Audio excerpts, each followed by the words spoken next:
Nak, tolong ambilin termos air panas dong di dapur, biar bapak gampang nyeduh kopi buat pembeli pertama. Kenapa nggak bapak aja ngambil? Aku udah capek. Kenanya, kamu baru bangun tidur. Kok bilang capek? Orang minta bantuan dikit kok capek gitu? Ya, soalnya bosen, Bu. Dari dulu aku ngeliatnya itu terus. Warung, kopi, teh, pembeli ngobrol. Nggak ada yang menarik sama sekali. Hidup sederhana itu bukan berarti nggak menarik, Nak. Kita bisa cukup makan, nggak ngutang, itu udah rezeki besar. Tapi apa harus selamanya kayak gini? Aku pengen coba sesuatu yang beda, yang lebih seru dari cuma jaga warung.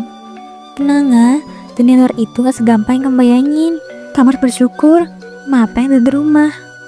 Aku bersyukur kok, Bu. Tapi kan tetap aja, aku pengen sesuatu yang lain. Bukan cuma rutinitas ini. Kalau kamu pengen nyoba hal baru, ya bicarain baik-baik. Jangan sampai kamu ngeremehin usaha yang udah bikin kita makan tiap hari. Aku nggak ngeremehin, Pak. Tapi, aku pengen punya pengalaman di luar.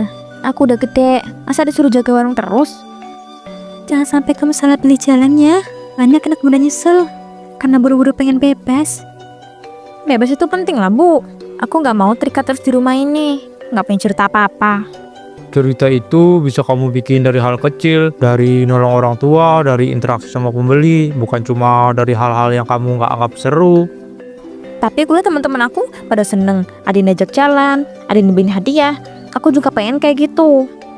Kenanga, kesenangan itu gak selamanya indah. Banyak orang kelihatan bahagia di luar, tapi dalam hatinya belum tentu. Bapak ngerti kamu pengen coba hal baru, tapi inget jangan sampai itu bikin kamu jauh dari orang tua.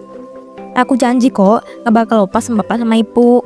Cuma aku pengen kenal orang-orang baru aja, punya pengalaman lain gitu. Kalau kamu bagus silakan, tapi jangan sampai gampang percaya sama orang luar. Ya, aku bisa jaga diri kok, Bu. Beberapa hari kemudian, sore itu, Kenanga baru pulang setelah bertemu Revan. Wajahnya tampak berbinar. Kamu kemana, Nak? Kok pulangnya udah mau malam? Ibu sempat khawatir. Aku habis ketemu teman baru, namanya Revan. Dia orangnya baik, sopan, dan asik banget diajak ngobrol. Repon, baru kenal udah langsung jalan. Kamu itu hati-hati, jangan gampang percaya sama orang yang baru nunjukin sisi manisnya aja. Ih, bapak jangan gitu dong. Orangnya baik kok. Dia malah perhatian sama aku. Justru itu, Nak. Kamu jangan gampang lulu sama omongan manis. Kalian berdua kenapa sih selalu mikir yang negatif? Aku udah gede, saya bedain orang baik sama orang jahat. Bapak cuma ingetin, soalnya bapak udah sering lihat orang yang kelihatan manis ternyata justru nggak baik di belakang. Tapi Revan gak gitu, Pak. Dia beda dari orang lain. Dia tuh beda dari orang lain. Dia bikin aku ngerasa dihargain. Nak, kamu baru kenal. Belum tentu kamu tahu dia siapa sebenarnya. Kalian gak perlu aku terus sih, Aku kan pengen punya kebebasan sendiri. Nak, denger dulu, bukan maksud ngatur. Bapak sama ibu cuma khawatir. Nak, denger dulu, bukan maksudnya ngatur. Bapak sama ibu cuma khawatir. Kita nggak mau kamu terluka. Tapi cara ngomong kalian, kayak aku masih anak kecil. Kalau ibu keras ngomongnya, itu karena sayang. Ibu takut kamu jatuh ke tangan orang yang salah. Revan bukan orang jahat juga kok, Bu. Dia ngerti aku lebih daripada kalian yang tiap hari cuma disuruh jaga warung. Jadi kamu ngerasa bapak sama ibumu nggak ngerti kamu. Padahal tiap hari kita berusaha loh supaya kamu bisa hidup enak. Aku ngerti kalian berusaha, tapi aku juga butuh orang lain yang bisa bikin aku ngerasa beda. Dan Revan bisa. Tapi Nak, orang luar itu akan pernah bisa gantiin sayangnya orang tua.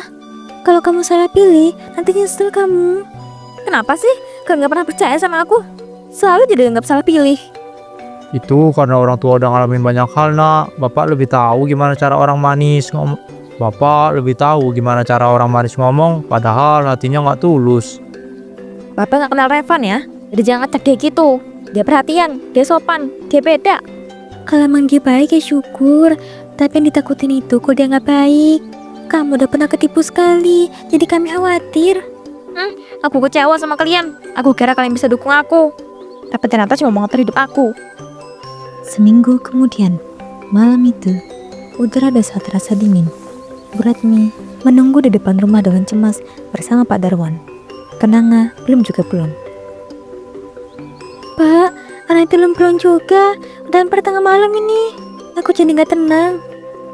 Sabar Mi, mungkin dia lagi asik sama temennya. Aku juga khawatir. Tapi kita jangan sampai nyakitin hatinya dengan marah duluan. Iya, tapi hatiku ini rasanya gak enak. Debbie pergi sama laki-laki itu. Aku juga ngerasa aneh Mi, anak kita berubah sejak kenal Revan. Tapi kita coba ngomong baik-baik dulu ya, nanti kalau pas dia pulang.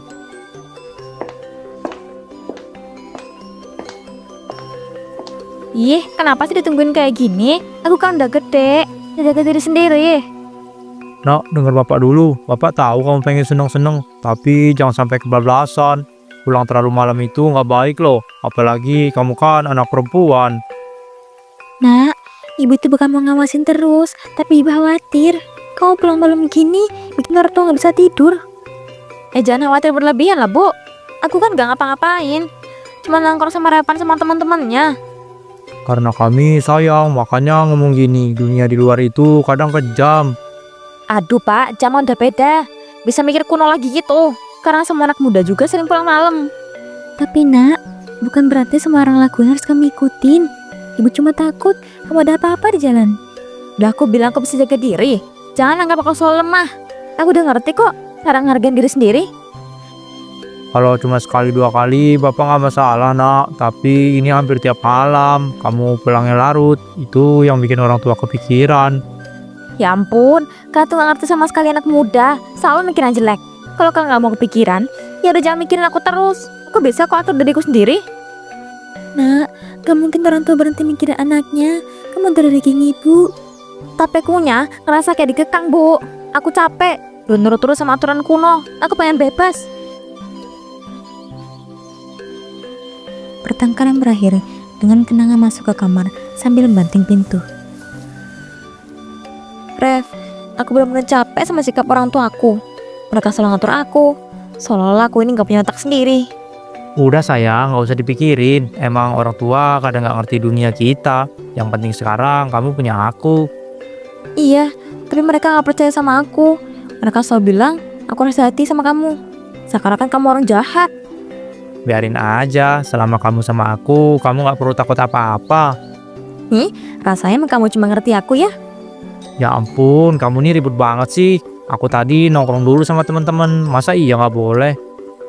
Kenanga pun semakin terjerat pada kata-kata manis Revan. Semakin jadil orang tuanya yang dihantui rasa cemas.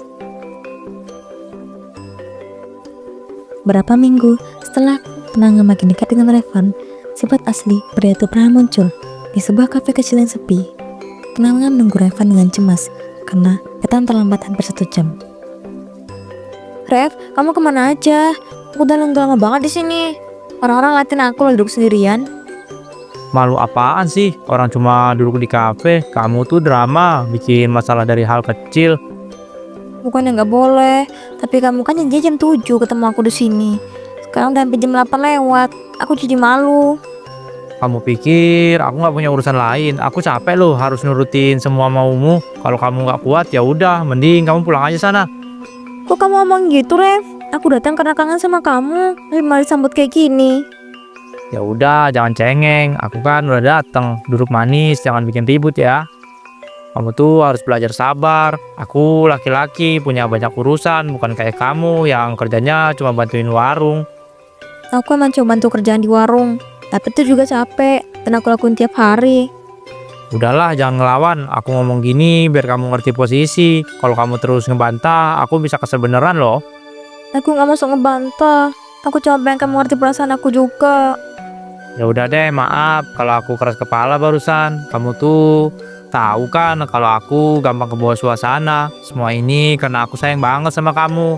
Makanya aku suka emosi kalau kamu bikin aku pusing. Aku ngerti, Rev. Aku juga minta maaf ya kalau aku banyak nuntut. Aku takut kehilangan kamu.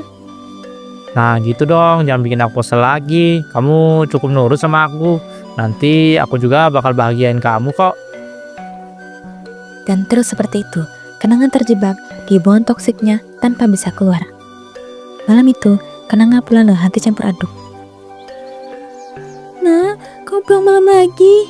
Ibu benar-benar gak tenang loh tiap kali kamu keluar sama Revan. Bu, jangan mulai lagi deh. Aku cuma ketemu sebentar kok. Ada yang aneh. Nak, kamu pikir bapak nggak bisa lihat? Matamu sembab kayak abis nangis. Kamu diapain sama Revan? Nggak ada apa-apa, Pak. Jangan suzon. Jangan selalu salah paham sama Revan. Ibu bukannya nuduh, tapi hati ibu gak enak. Tolong denger ibu ya sekali ini. Jangan terlalu percaya sama dia. Udah, Bu, aku capek. Mau kamar aja. Keesokan harinya, sore itu, Kenanga duduk di atas motor Revan yang berhenti di ujung jalan kampung. Revan menatapnya serius, lalu bicara dengan nada meyakinkan. Sampai kapan kamu kekurung di rumah itu? Orang tua kamu nggak akan pernah ngerti kita. Lebih baik kamu ikut aku. Kita mulai hidup baru tanpa ada yang ngatur. Aku takut, Rev. Gimana pun mereka orang tua aku. Aku gak tega kalau tinggalin mereka gitu aja. Hidup kamu bukan buat mereka, Ken. Kamu udah dewasa kan? Kamu berhak nentuin pilihanmu sendiri. Kalau kamu benar-benar cinta sama aku, ayo ikut aku sekarang juga. Tapi kalau aku pergi, mereka pasti hancur. Aku gak sanggup. Bapak sama ibu nangis nanti. Kamu harus tegas. Kalau enggak, kamu bakal terus dipaksa nurut. Kamu mau kan hidup bebas sama aku? Nggak dikekang lagi. Aku mau bebas, pengen bahagia sama kamu. Tapi hatiku masih ragu. Kayak ada yang salah. Jangan ragu lagi, percaya sama aku. Semua masalah ini cuma bakal selesai kalau kamu ninggalin rumah itu. Aku janji bakal jagain kamu kok. Yaudah aku ikut. Aku gak mau kehilangan kamu, Rev. Dengan langkah terburu, Kenanga kembali ke rumah untuk mengambil barang-barangnya. Pak Darwan dan Bu Ratmi langsung menyadari ada yang tidak beres ketika melihat anaknya berkemas. Nak, kamu kemana bawa tas gitu? Ibu gak sampai tanya. Aku butuh waktu buat hidup sendiri. Aku gak bisa lagi terus-terusan dikekang gini. Kenanga, kamu mau pergi kemana sama Revan? Tolong jangan nak. Mereka gak ngerti ya. Aku capek soal dia gak makan kecil. Sekarang aku pilih jalan aku sendiri. Dan aku pilih Revan. Nak, Revan bukan orang baik. Ibu yakin hatimu sebenarnya juga tahu. Ibu salah. Ibu coba benci Revan dari awal. Kalian emang gak pernah nerima pilihanku. Kan gitu nak, cuma takut kamu terluka. Dunia di luar sana keras. Siapa yang bakal nolong kamu kalau bukan orang tuamu? Aku punya Revan. Dia janji bakal jagain aku lebih dari kalian. Nak, jangan buta karena kata-kata manis. Cinta yang sejati akan nyuruh kamu ninggal orang tuamu. Keputusanku udah bulat, Bu. Jangan cegah aku lagi. Aku mau pergi sekarang juga. Nak, tolong dengerin bapak sekali ini aja. Maaf, Pak. Aku gak bisa nurut lagi.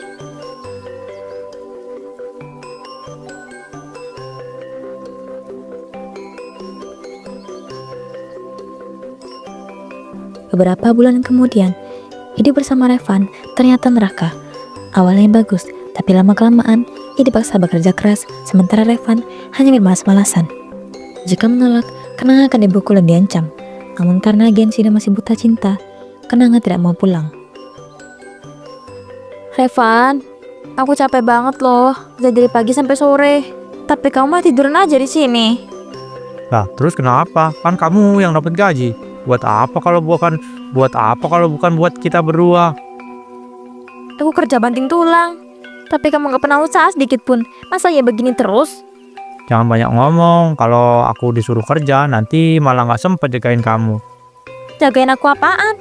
Yang ada kamu bikin aku sengsara. Uangku habis semua buatmu. Mulutmu jangan kelewatan. Kamu lupa siapa yang selalu ada di sisimu waktu orang tuamu ngatur-ngatur itu? Aku capek. Aku mau berhenti aja rasanya. Kalau kamu berhenti kerja, kita makan apa? Masa aku harus turun tangan? Gak mungkin lah. Kamu bisa kerja juga. Tapi kamu selalu cari alasan biar enak-enakan doang. Pak, hatiku gak enak rasanya. Kayak Kenanga di sana lagi menderita. Aku juga kepikiran, Bu. Malam-malam gak bisa tidur mikirin keadaan dia.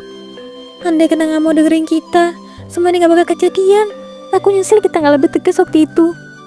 Jangan salahin diri, Bu. Kita udah coba cegah, tapi memang hatinya lagi dibutakan cinta. Semoga Kenanga segera sadar ya Allah.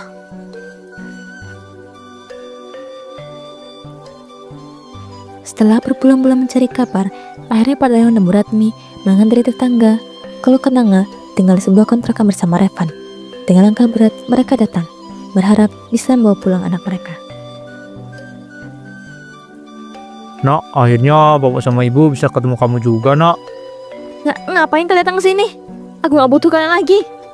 Astaga nak, ibu datang karena khawatir sama keadaanmu. Aku udah gede, Bu. Aku hidup sama Revan. Jadi tolong jangan ikut campur. Kami orang tuamu nak, meskipun kamu udah gede, kami tetap punya hak untuk khawatir sama kamu. Dari dulu kalian cuma ngatur hidupku. Makanya aku muak tinggal di rumah. Jangan ngomong gitu nak, semua yang kamu lakuin itu demi kebaikan kamu, bukan buat ngekang kamu. Demi kebaikan aku atau demi ego kalian? Aku capek dengan nasihat. Aku mau hidup sama pilihanku sendiri. Tapi karena pilihanmu malah bikin kamu sengsara. Lihat sekarang, mukamu pucat, badanmu kurus. Jelas kamu itu menderita. Aku baik-baik aja, jangan lebay. Cuma karena aku capek kerja, bukan berarti minta dikasihanin. Tapi matamu nak kelihatan sembat, badanmu juga kelihatan kurus. Ibu tahu kamu pasti gak bahagia. Bahagia atau enggak, itu urusanku, bukan urusan kalian. Mulai sekarang, aku udah gak anggap kalian lagi sebagai orang tua aku. Astagfirullah, setelah semua yang sudah kamu lakuin, kamu ngomong gini. Ya, aku udah milih Revan keluargaku sekarang, bukan kalian. Astagfirullah Kenanga, ibu mohon nak, jangan buang kami gitu aja. Kami orang tua yang besarin kamu. Aku udah bilang, kalian bukan orang tua aku lagi. Jangan datang lagi ke sini, pergi. Pak Darman dan Bu Ratmi pun pergi, tinggal langkah gontai. Beberapa bulan kemudian, Kenanga jatuh sakit, tubuhnya lemah, batuk tak kunjung reda, dan tenaga terkuras karena bekerja siang malam demi memenuhi kebutuhan. Di saat ia butuh sendaran, Revan malah pergi begitu saja, berniat meninggalkannya tanpa belas kasih. Rev, badanku lemah banget. Kamu mau kemana? Aku butuh kamu di sini. Aku nggak bisa terus-terusan jagain kamu, aku punya urusan lain. Kamu urus aja sakitmu itu sendiri. Tapi aku gak sanggup bangun, makan aja susah.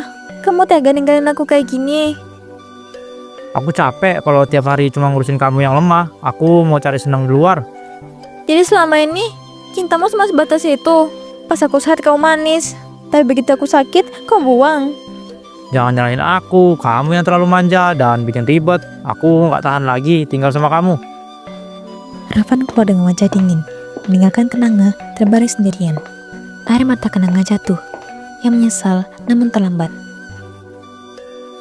Bapak, Ibu, maafin aku. Aku durhaka.